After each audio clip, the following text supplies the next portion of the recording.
نمایش میده ممنون میشم.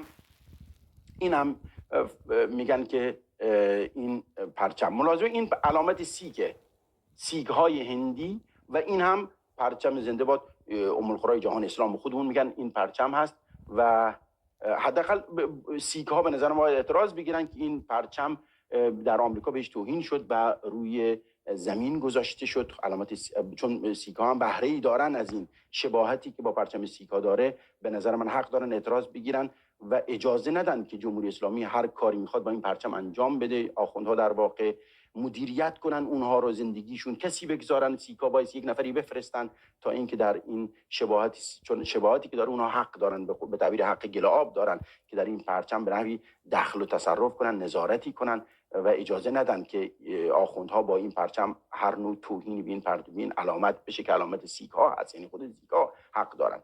و خب این علامت همونطور که میبینید این آخوندها معتقد هستن که نام الله است و البته در حالی که این گرفته شده از پرچم حضرات سیک هندوستان گویا هست. برصورت زیاد مهم نیست، مهم این بود که توضیح دادیم مسئله‌ای که ملاحظه فرمودید خلایق هر چه لایق. حالا متوجه شدید چرا خداوند توفیق میده به بعضی ها که در راستای دفاع از مقدسات اینا مأموریت بده، برای این شعور دارن، بینش دارن، میدانن، و به بعضی توفیق نمیده.